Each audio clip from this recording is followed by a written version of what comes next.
administración Bukele tiene 11 días de haber iniciado su gestión y el Twitter sigue siendo su medio favorito de comunicación, al punto que ha ordenado despidos y denunciado el nepotismo por esa vía, y también ha acusado a dirigentes del FMLN de financiar a las pandillas para atacar a la Policía Nacional Civil y desestabilizar al gobierno.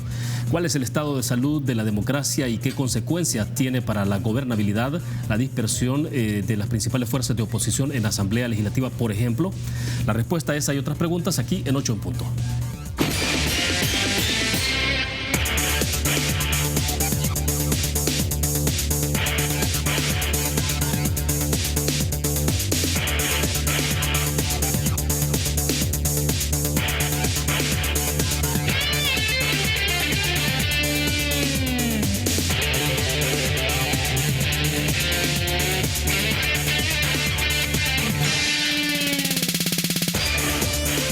Buenas noches, bienvenidos a 8 en punto. Gracias por estar con nosotros. Vamos a conversar con nuestro invitado sobre el inicio, los primeros días de la administración de Nayib Bukele, el tema de gobernabilidad, el estado de salud de la democracia de nuestro país y obviamente de las últimas decisiones que ha tomado el presidente de la República. Queremos agradecer esta noche que está con nosotros en nuestros estudios Salvador Samayoa, analista.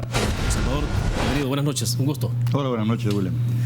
Bueno, excelente. Vamos a iniciar con un tema que creo que es importante. El presidente de la República, Nayib Bukele, recibió esta tarde el bastón de mando por parte de la Fuerza Armada como comandante en jefe. Ahí rompió el protocolo y vamos a escuchar un fragmento de lo que dijo. Y ahora quiero saltarme el protocolo y sé que no han practicado para esto y sé que cada uno tiene un general y un coronel y un encargado de cada división. Pero como su comandante general les voy a dar una orden. Y les pido que hagan un juramento. Y al final, todos dirán, sí, juramos. Juran defender a nuestra patria.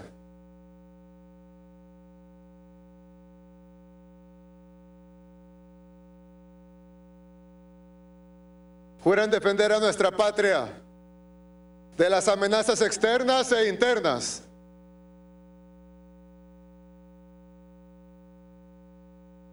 De los enemigos externos e internos. Juran llevar a nuestra Fuerza Armada a ser más gloriosa que lo que siempre ha sido. Juran cumplir las órdenes de su comandante general. Y juran ser leales y tener disciplina, honor hacia este servidor y hacia nuestra patria. Así como yo les juro tenerles lealtad, honor hacia ustedes y hacia nuestra patria.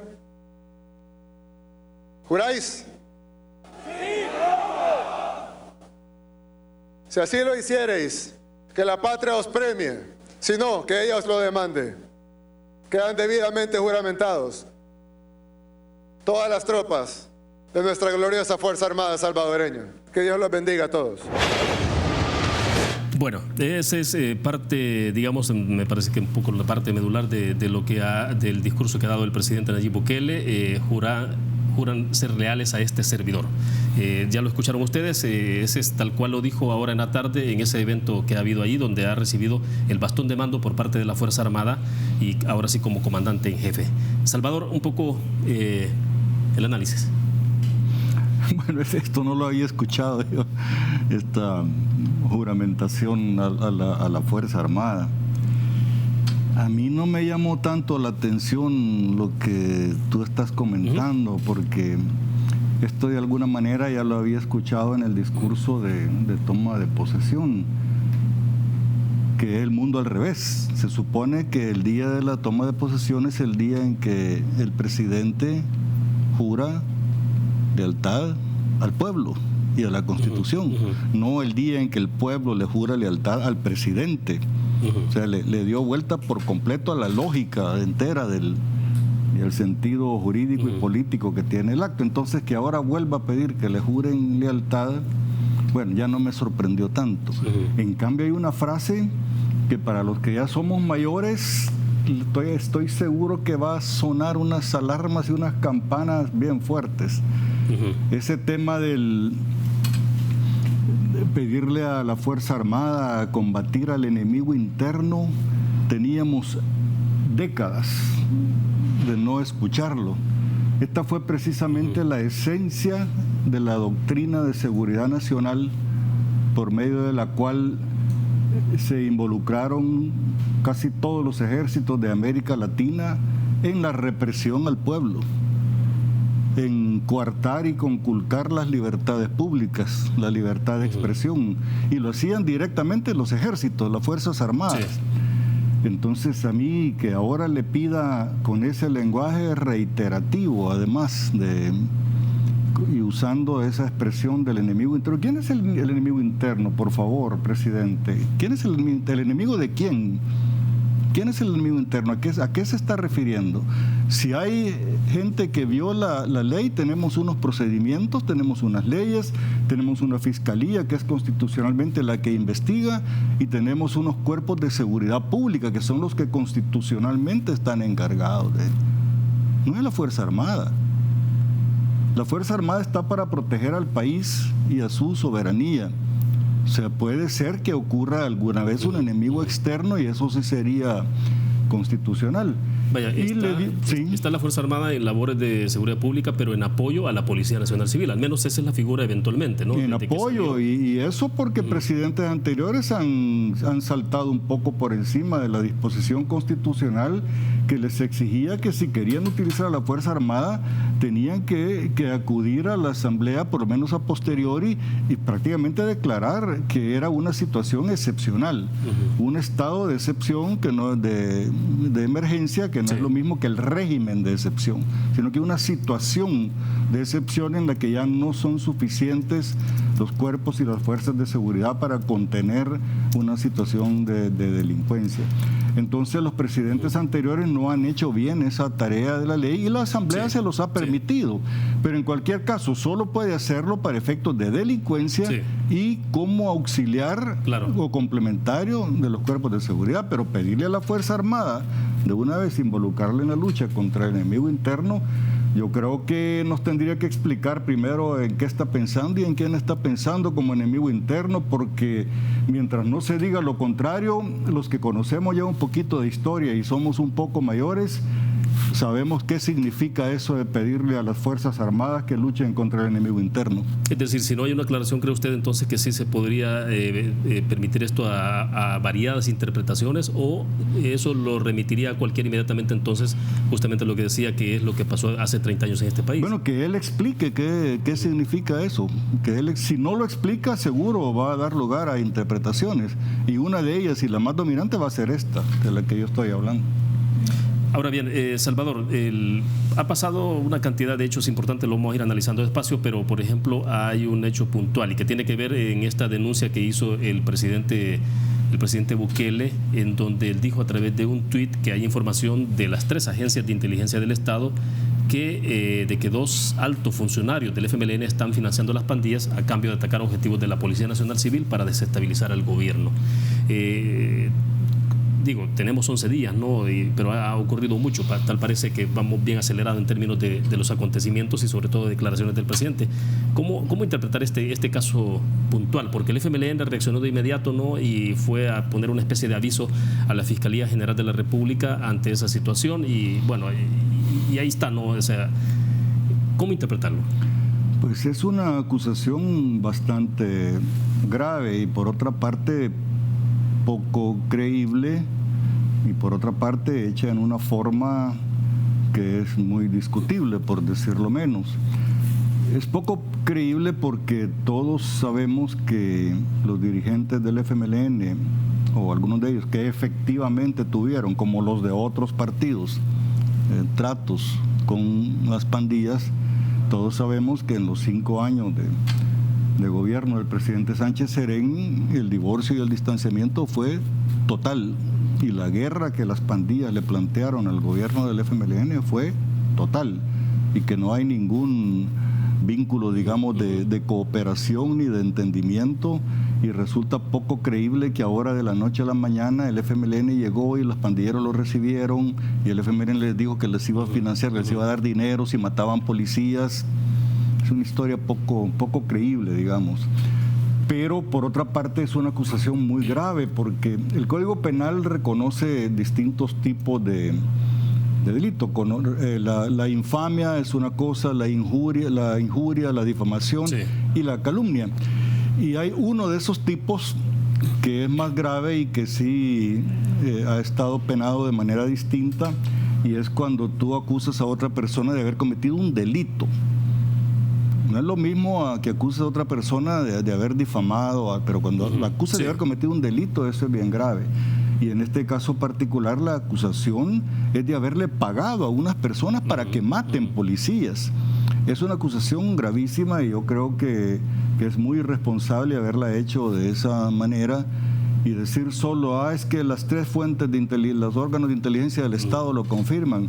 Bueno, queremos saber un poco más, porque si no va a resultar que con el control de los órganos de inteligencia le van a armar un tamal a cualquiera en cualquier momento y lo van a mandar a traer. Y entonces vamos a estar en qué tipo de régimen aquí. Yo veo con mucha preocupación esta situación, y a mí me parece normal, y no esperaba menos, que el FMLN haya reaccionado con mucho vigor ante esa acusación. Bien, tengo que hacer la primera pausa. Retomamos un poco este hilo porque me faltan varias preguntas para poder abordar, continuemos abordando este punto en particular. Vamos a una pausa, volvemos. Si estás ahorrando, estás ganando. Por cada $150 que ahorres, participas en sorteos en efectivo y premios al instante por más de $60,000. Ahorra y gana con Banco Promérica. Continuamos en 8 en punto. Salvador Samioa, analista político, es nuestro invitado de esta noche. Salvador, hacía referencia usted a la declaración de lo que mostramos del presidente Bukele, ahí donde recibió el mando, el bastón de mando de la Fuerza Armada, ¿no? En ese evento importante, y ahí usted hacía referencia y destacaba el tema de esas palabras que tienen que ver con el enemigo interno. Entonces, pregunto, o sea, ese tipo de planteamientos no habría que dejarlos pasar tan a la ligera. ¿Cuál debería ser, por ejemplo, entonces, en todo caso, la reacción de las fuerzas políticas o de otros sectores? Deberían que por lo menos entonces habría que pedirle entonces por lo menos al presidente que aclare a qué se refirió con esos términos? Sí, sin duda. Yo considero que tiene que haber,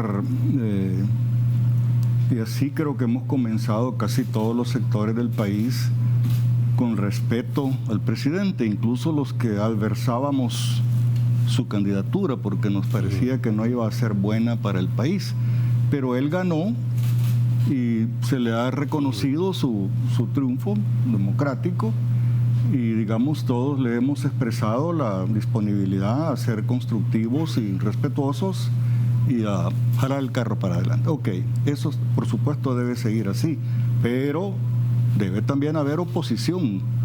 La democracia no se puede sustentar sin una oposición sólida y valiente y oportuna. No oposición a los años cuando ya estén destruidas las libertades públicas, que cuando ya sea muy difícil en casos como Venezuela o Nicaragua, que los pueblos tienen que pagar unos costos altísimos y prolongadísimos para recuperar lo más básico y preciado que es la libertad de las personas. No, la oposición tiene que ser oportuna y tiene que ser valiente, porque claro, en estas circunstancias, cuando uno opina, yo ya sé lo que pasa. Le movilizan a uno por miles o por decenas de miles insultos en las redes. Pero yo creo que uno tiene que tener personalidad. Yo no soy enemigo de Nayib Bukele, yo soy adversario, no político en el sentido partidario, sino que soy, digamos, un adversario, pero yo voy a hablar con honradez y con valentía lo que yo creo, pero yo creo que los partidos políticos son los llamados realmente en primera fila a hacer la oposición. Si se hacen del ojo pacho o tienen miedo por cobardes, entonces lo que va a pasar es que ahora está Bukele intentando acabarse al FMLN, y si se lo logra acabar, después va a ir con los otros. Y entonces ¿quién me va a defender? No, nadie te va a defender si tú tampoco defendiste al otro cuando se lo estaban terminando. Entonces yo creo que lo que debemos defender aquí no es personas, ni partes, ni partidos. Debemos defender la democracia, las leyes, la decencia y sobre todo las libertades públicas. Ya, ahora bien, creo que lo tenemos en el full pantalla para mostrarles a ustedes, porque este fue el comunicado que hizo público el día de ayer, anteayer, más bien, el FMLN. Justamente es un comunicado, lo tienen ahí en el full pantalla, es un comunicado de 5 puntos, donde hacen referencia a esas declaraciones del presidente y hablan de que ha habido ahí un poco de incapacidad en presentar una sola propuesta, dicen ellos, o acciones para enfrentar los problemas del país, y se ha dedicado a ordenar despidos de los trabajadores. Hablan de que la Comisión Política del FMLN desmiente, obviamente, esas acusaciones, dicen ellos, sin fundamento, que constituyen una total irresponsabilidad. Y luego también el punto 3, exigen ponerse a trabajar como presidente, que es lo que el pueblo le ordenó, dice, con su voto, y hay hasta un consejo. El punto 4, Silvio Indora dice, le hacemos saber que la seguridad es uno de los aspectos más complejos de afrontar. Supimos reducir, dice, a más de la mitad de los homicidios, y aún falta para que nuestra sociedad viva segura y en armonía. Y expresan pues la solidaridad con las víctimas.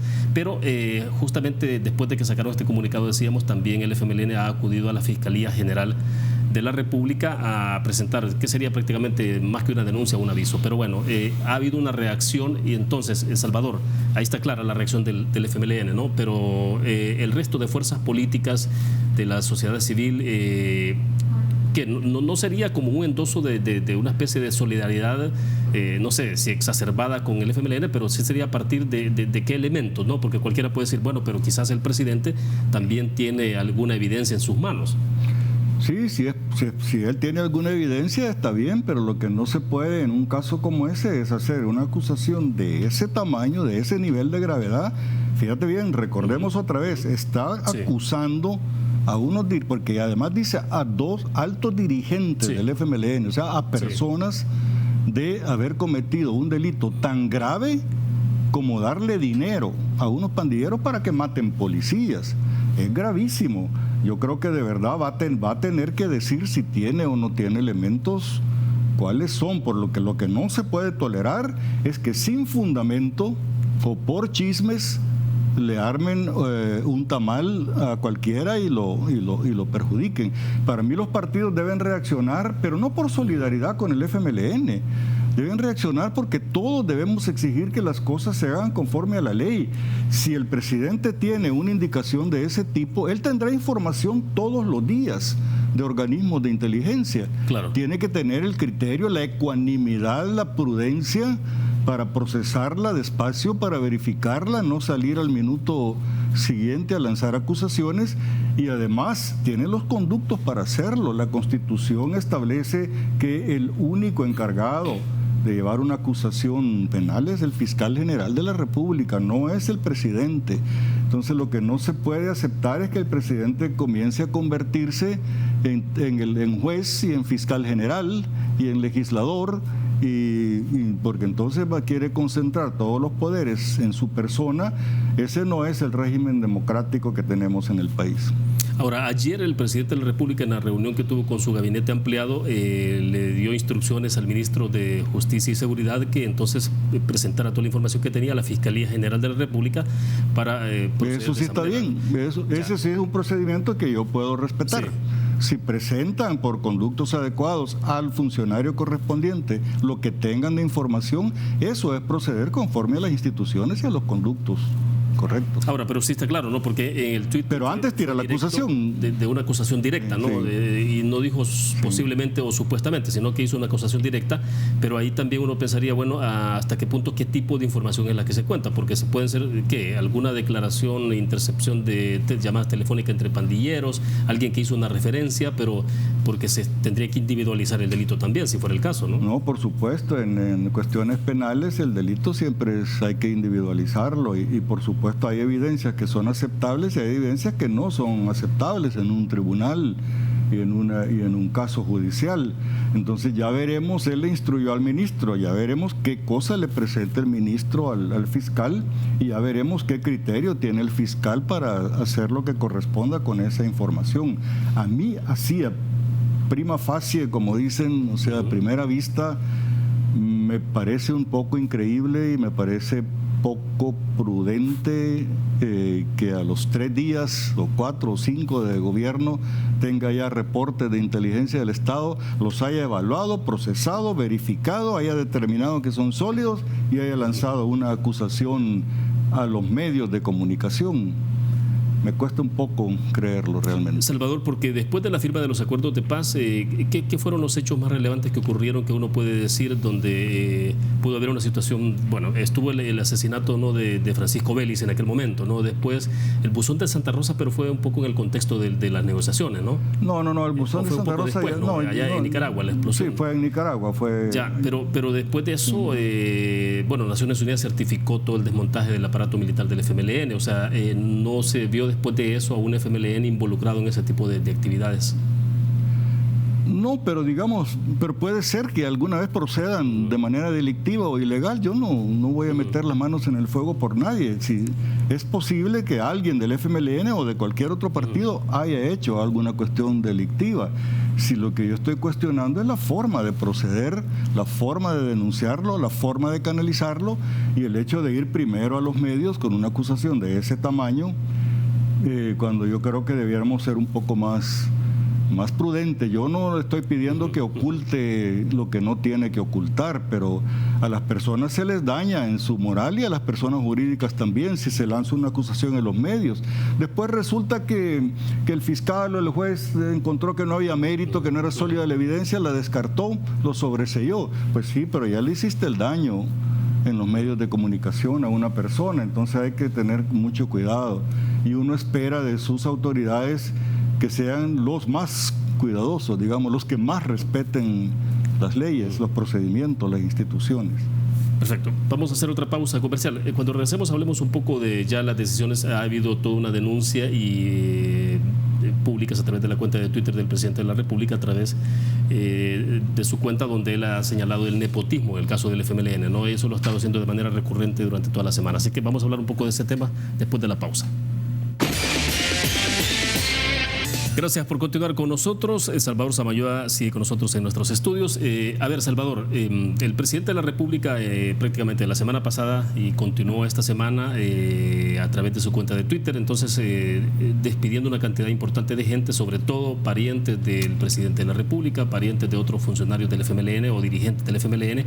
Y bueno, en el tema de nepotismo, ¿no?, en que obviamente se ha granjeado, se ha ganado la simpatía de importantes segmentos de población, sobre todo en redes sociales, cuando dicen, bueno, va a haber la cantidad de familiares que tenían el presidente de la República, pero también otros funcionarios en posiciones importantes, ganando sumas importantes de dinero, ¿no? Y eso lo ha mantenido en los últimos días. Ayer todavía lo estuvo haciendo esas denuncias, incluso a nivel de relaciones exteriores. Ahí publicó algo también sobre la ex pareja y la actual pareja el ex candidato presidencial del FMLN, Hugo Martínez, y demás. ¿Cómo analizar, cómo entender todo esto que está ocurriendo? Sí, eso es bien simple.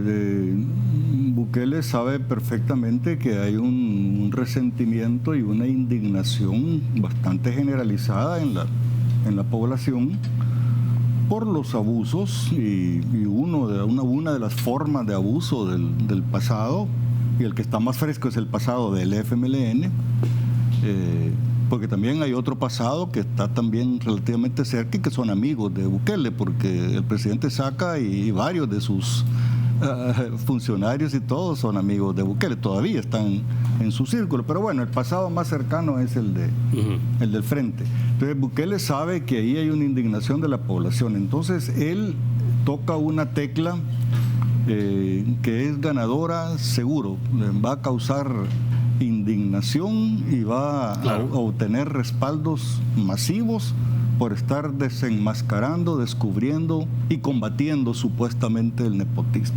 Ok, eso, digamos que un presidente combate el nepotismo, está bien, pero una vez más, el problema de las formas y el problema de las actitudes. Ahí, por supuesto, al solo ver los casos, hay una cierta cantidad importante que uno se pregunta, bueno, ok, aquí parece que si hubo, por influencias entraron a los cargos, es lo más probable. Sí. Y eso es censurable, pero también hay otros casos en los que hubo injusticias en la acusación y en los despidos que ordenó el presidente de la República, porque se han sabido en los medios, bueno, y a una persona que lleva, como el hijo de Carlos Canjura, que lleva 20 años en el sistema de salud pública, pero ¿y cómo lo vas a acusar de que tiene ese empleo porque su papá fue ministro, si el papá ha sido ministro los últimos 5 años. Sí. Entonces hay cosas que no se debe. Por otra parte, yo en el conocimiento que tengo de historia y de realidades sociales, yo solo a la mafia he visto que le cobra a los hijos las deudas de los padres. Ese es un método típico de la mafia y de los narcos, cobrarle a los hijos las deudas de los padres. Yo creo que hay personas que se han ganado con su esfuerzo un puesto de trabajo que han aplicado, y en cualquier caso se debió haber procedido una vez más con ecuanimidad, con respeto a las leyes, con prudencia, haber investigado los casos. Pero él quería producir un efecto de golpe mediático, su propósito era político, era un efecto de destruir al FMLN, terminar de afectarle el ya bastante dañado prestigio que tiene ante la población, y entonces ese propósito político lo hizo proceder de esa manera. Si Bukele no ignora las leyes y los procedimientos, no es que cometió un error porque se le chispoteó, él lo hace de manera completamente calculada. Y ahora le digo, si yo tengo 30 demandas, dice, puede ser que los reinstalen, voy a acatar si los reinstalan. Y a él no le importa, a él no le da, ni le quita ni le pone que una tal persona esté o no trabajando en el gobierno, y son miles de empleados públicos. Él lo que quería era hacer un efecto político y un daño político al FMLN, y ya lo hizo. Y ya cosechó el aplauso de la inmensa mayor parte de la población. Y entonces el problema, una vez más, es si vamos a tener a un presidente que no le van a importar ni un poquito las leyes, los procedimientos, los derechos, y que va a proceder de esa manera arbitraria y autoritaria en sus decisiones. Salvador, ¿cómo se ve entonces en todo caso la institucionalidad del país? Porque la semana pasada lo que vimos fue que el pasado jueves 6 de junio fue, ¿no?, cuando la Sala de lo Constitucional amparó a la ex concejal de San Salvador por vulneración al derecho a la estabilidad en el cargo. Es el caso de Xochitl Marchelli, ¿no? Sí. Entonces, pero ¿cómo se encuentra en términos de institucionalidad la separación de poderes en este país? Bueno, es que hasta ahora, con deficiencias como en cualquier parte, pero funciona la independencia de poderes. Yo el peligro lo veo ahora por el tipo de órdenes que está dando el presidente, que se tienda a diluir esa separación, y hay casos que son, digamos, más complicados. Por ejemplo, le ordena al ministro de Trabajo que destituya a no sé quién. Bueno, dice uno, y que no es la función principal de un ministro de Trabajo garantizar los derechos laborales de los trabajadores. ¿Y para qué está el ministro de Trabajo? Si no es para buscar esa... Y entonces, si el ministro de Trabajo, sin seguir procedimientos ni leyes, lo despide, para mí ya no podría seguir siendo ministro de Trabajo, ya se descalificó él solo. Y si no acata la orden y no lo despiden, seguro tampoco va a seguir siendo ministro de Trabajo, porque lo va a despedir el presidente. Los pone en unas situaciones bien complicadas. Yo insisto, una vez más, el problema no es proteger ni encubrir el nepotismo. Está clarísimo, es indiscutible que hubo nepotismo en los gobiernos del FMLN y antes también. Eso está clarísimo. Ahora, las formas de hacer una denuncia y de producir esos efectos de limpieza de la administración pública, hay dos posibles. Una es que sea puramente mediático, de efecto político, sí, y otra es que de verdad quiera sanear la administración pública. Si la quiere sanear, por ejemplo, hay que mandar la ley de la función pública a la Asamblea, hay que apoyarla, esa o con modificaciones. Si quiere sanear la administración pública, por cierto, yo habría conformado de una manera distinta el gabinete de gobierno. No estoy muy claro que responda a los principios más inobjetables de sanidad el gabinete de gobierno que ha elegido. Pero digamos, es un objetivo lícito buscar la sanidad de la administración pública, pero las formas no están bien. Y hay una cosa, William, que yo no comprendo bien. Las otras cosas sí comprendo por qué lo hace. Pero hay una cosa que no comprendo bien. ¿Por qué este muchacho que tiene todo para que lo adoren aquí en el país y para, digamos, ser una persona que salga muy limpia, con unos niveles muy altos de todo, por qué comienza sembrando ese reguero de semillas de resentimiento y de odio? ¿Por qué? Porque todas estas familias a las que las ha humillado prácticamente, las ha exhibido, las ha humillado, Eso es un resentimiento que queda ahí. ¿Usted cree que sea personalizado? Pero por supuesto, y esos resentimientos se van a expresar de una manera o de otra después, y se expresan de manera política. Y lo que pasa es que los gobernantes, cuando empiezan a gobernar, creen que van a estar toda la vida, pero nunca están toda la vida. Después viene de regreso el péndulo, viene la guadaña, y vienen todos los resentidos que tú maltrataste y vienen a maltratarte a ti de regreso. Entonces yo eso no comprendo bien por qué en sus formas, insisto, no en el fondo, sino en sus formas, en vez de ser respetuoso y de no humillar a la gente, ha procedido de esta manera el presidente. Yo no lo comprendo. Ya. Nos quedamos en ese punto, hacemos la última pausa comercial, regresamos al cierre.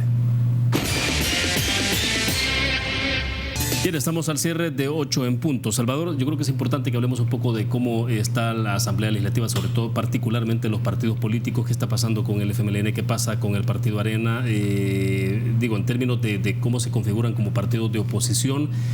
Bueno, la semana pasada al interior del Partido Arena ocurrió una situación bastante dramática, no sé, o patética, pero bueno, se habló de 2 diputados que al final se terminaron casi prácticamente sacando las armas en medio de una reunión, ¿no? Cuando se hablaba el caso de Arturo Magaña con el diputado Velázquez Parker en una reunión que tenían ahí en la Asamblea Legislativa, que terminaron tan caldeados que al final supuestamente se sacaron las armas. Norman Quijano, el presidente de la Asamblea, nos decía hoy en una entrevista de radio que no había sido tan así, ¿no? Pero que sí, efectivamente uno de ellos tenía el arma puesta en una especie de maletincito ahí en el escritorio. Pero el hecho concreto es que se ha llegado a esos niveles, ¿no? Que parece que hay situaciones que al interior de los partidos, y en este caso en el Partido Arena, parecería que hay los niveles de contradicción, de confrontación, que pueden ser irreconciliables, ¿no? Pero ¿cómo se puede ver esto en medio de lo que estamos conversando? Sí, lo más triste y patético es que son puras rencillas y odios personales, por último y al final. Si tú le pidieras a los que están más enfrentados de los sectores del Partido Arena, a ver, vengan muchachitos, siéntense que a la mesa vamos a poner un papel, y les empezás a poner todos los temas del país, por ejemplo, impuestos, vamos a ver estos 3 o 4 temas de impuestos al patrimonio, en este, vamos a ver en estos temas de seguridad, yo te aseguro que no tienen ninguna diferencia importante en ninguno de los temas importantes del país, solo se odian. Comenzaron las rencillas por simplemente, o el origen, digamos, es que quieren tener más poder, más control, más protagonismo, y quien dice más poder también es más control de recursos. Entonces ahí hay muchos temas de ambiciones. Sí. Ya ahora sí ya se enturbió el agua más, porque ahora sí hay un tema político, porque ahora hay la sospecha de un sector dentro de Arena de que el otro sector es proclive a jugar con Bukele, digamos, y en vez de hacer la oposición que debieran hacer. Esa ya es una desconfianza política importante. Pero antes de esa desconfianza política eran rencillas personales y de resentimientos de gente que creía que debía haber estado, y por qué no fui yo el candidato o la candidata a la vicepresidencia, o por qué no. Entonces, digamos, es muy patético el nivel de no hay un nivel de discusión. Si la discusión fuera, vamos a ver cuál es el proyecto de país que tenemos, cuál es la orientación del desarrollo y del crecimiento, cuáles son las políticas sociales, y unos estuvieran discutiendo que sí, que no, tal cosa o tal otra. Bueno, esa sería una discusión respetable, digamos. Pero no es una discusión respetable la que están teniendo, y entonces eso no da buenos augurios. Yo lo que creo es que Arena necesita, cualquiera sea el desenlace el 25 de agosto de sus elecciones internas, la solución orgánica nunca es una solución política.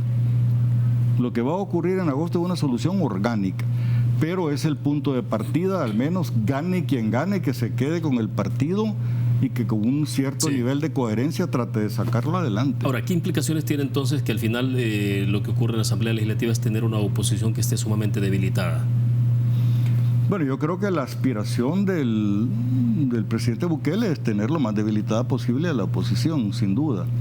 pero la oposición misma es la que se debilita ella sola con este tipo de... O sea, no necesitan ayuda. No necesitan que les ayuden para debilitarse, igual que el FMLN. Yo creo que hay quienes piensan que Arena ya no tiene remedio, que no se vuelve a levantar nunca. Yo creo que si Arena logra tener un desenlace donde un sector, el que sea, se quede con la conducción del partido y con la orientación del partido, sí, Arena seguramente será un partido más pequeño en diputados y en todo, no va a tener 37, pero puede ser un partido de 20 o 25 diputados, bien. Yo creo que todavía tiene una vida posible Arena, dependiendo de cómo lleve este proceso y de aquí hasta agosto. Ahora, porque estamos a las puertas de la elección de diputados, ¿no? Sí. 2021. O sea, bueno, a las puertas no, falta bastante. Ahí van a tener también, que es un partido de derecha naciendo, Nuestro Tiempo, pero yo no estoy muy seguro de que de verdad Nuestro Tiempo tenga una vocación político-partidaria propiamente. Porque no les ha sentido... No les siento colmillo, y así en política sin colmillo es bien complicado. Ayer o anterior vi una entrevista y le están preguntando a uno de sus líderes, bueno, ¿y usted qué piensa de todo lo que está haciendo el presidente Bukele? Y dice, bueno, yo no sé, yo no soy analista, dice, eso pregúnteselo a un analista. Espérate, ¿y entonces? Si un partido, como un dirigente político. Si un partido político no tiene opinión, el máximo dirigente de un partido no tiene opinión sobre lo que está haciendo el presidente de la República, que además involucra derechos de las personas, involucra el Estado de Derecho, la democracia, si no tiene opinión sobre eso, bueno, yo no sé de verdad qué le van a plantear al país. Y por otra parte, vamos a ver, yo no estoy seguro que tengan vocación de ir a trajinear el terreno del campo y organizar un partido. Sí. Pero bueno, ahí eso está por verse todavía. Y en el lado del frente de la misma manera, de cómo resuelvan, solo que esto ya el domingo, digamos, el domingo 16 tiene su elección. Claro. Puede ser que si gana Ortiz, sin duda va a tener, Ortiz es un dirigente que tiene más dinamismo, más experiencia, más energía, y creo que va a poner sobre la mesa algunas cosas importantes de cambio en el paradigma, en el discurso, en la forma de hacer la política del frente y en los posicionamientos también. ¿Y a Ortiz no le podría pesar mucho sobre sus espaldas, digamos, el hecho de la gestión como vicepresidente, o al contrario, podría ser de beneficio? Las dos cosas, le va a pesar, le van a sacar cosas, tiene ese hándicap, esa desventaja, le van a sacar cosas, sean ciertas o no, se las van a sacar y le van a decir que era miembro de la dirección también, de esta que... Ok, todo eso es cierto, pero tiene dinamismo, tiene experiencia, tiene energía y puede, digamos, relanzar un poco el partido. Si gana Valencia, yo a Valencia no le conozco, digamos, porque él yo creo que entró al partido un poco cuando ya estaba saliendo. Y yo no renuncié nunca al FMLN, pero ya en la convención de 1994 ya no acepté yo cargos de dirección, no me postulé a nada y me quedé, digamos, como afuera, como al margen. Yo creo que en ese tiempo, cuando terminamos la guerra en el 92, fue que se incorporaron estos compañeros, y yo no le conozco tanto, pero yo de sus ejecutorias en el Ministerio de Gobernación no le veo un perfil político como el tipo de liderazgo que se necesita hoy. Y por otra parte lo van a identificar como el candidato de la dirección de la cúpula. Sí, claro, entonces es un problema. Bueno, se nos fue el tiempo. Gracias, Salvador, por haber compartido esta noche con nosotros. Bueno, muy buenas noches. Bueno, excelente. Gracias a ustedes también que nos acompañaron. Nos vemos mañana. Mañana miércoles también estaremos analizando un poco sobre las implicaciones de la más reciente resolución de la Sala de lo Constitucional, que tiene que ver con el tema del Sistema Integrado de Transporte del Área Metropolitana de San Salvador, SITRANS. Nos vemos mañana. Buenas noches.